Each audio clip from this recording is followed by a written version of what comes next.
Então, na nossa aula de História hoje, nós vamos falar do Brasil republicano e o predomínio de São Paulo e Minas Gerais, tá bom? Então vamos lá aprender mais um pouquinho sobre História? O Brasil republicano. Os principais compromissos do governo republicano era a elaboração de uma nova Constituição para o país e realização de eleições para presidente. A primeira Constituição republicana foi aprovada em 1891. Nela foi extinto o poder moderador e foi mantida a separação entre os três poderes da República, o Executivo, o Legislativo e o Judiciário. O presidente da República deveria ser eleito pelo voto direto, porém apenas homens alfabetizados maiores de 21 anos podiam votar. O predomínio de São Paulo e Minas Gerais. No período de cerca de 35 anos após a proclamação da República, é chamado Primeira República. Nesse período, vigorou a chamada política do café com leite, que consistia em uma aliança entre os estados de São Paulo e de Minas Gerais para dominar a política brasileira. Então, o que foi a política do café com leite?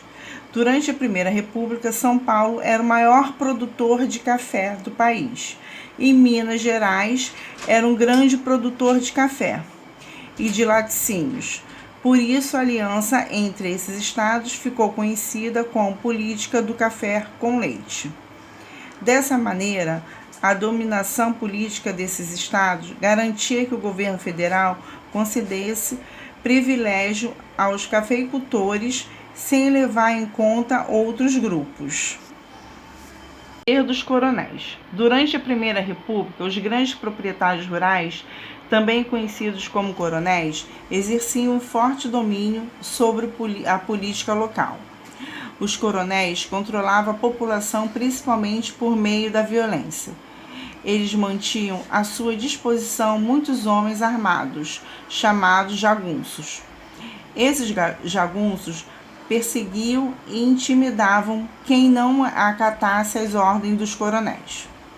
Além disso, os coronéis faziam favores às pessoas mais pobres e também as ameaçavam para conseguir sua obediência.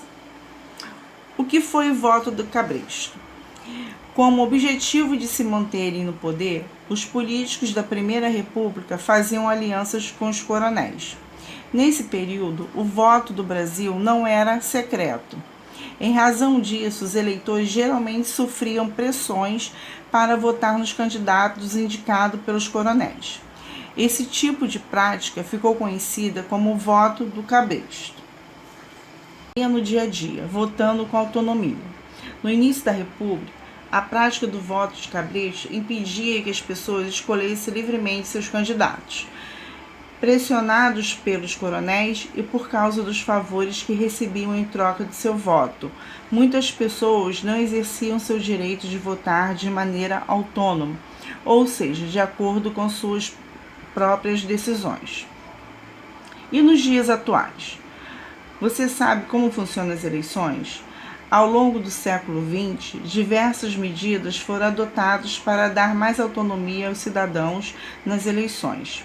Veja alguns exemplos: instituição de voto secreto, instituição do voto feminino, proibição da compra de voto, estabelecimento de regras para propagandas e campanhas, disponibilização de informações sobre as propostas e histórico dos candidatos eleitores. Aí vocês vão responder essas duas perguntas aí embaixo. Então, valorize minha cidade, não vendo meu voto.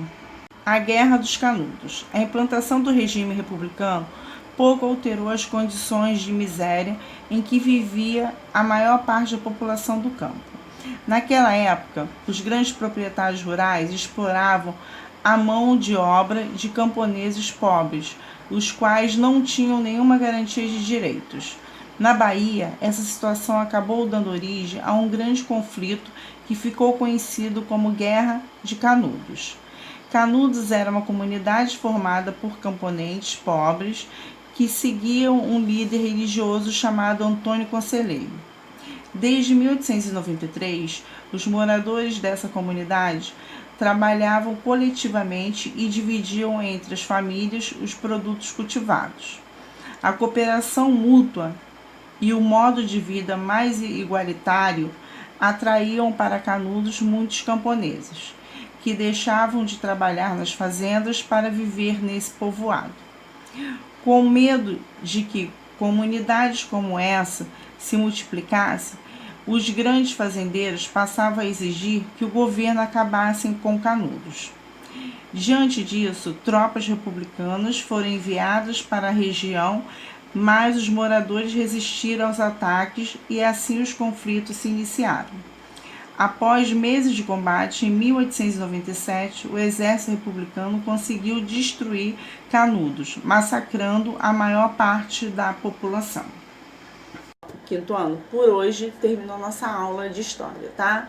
Beijinhos, fica com Deus e até amanhã.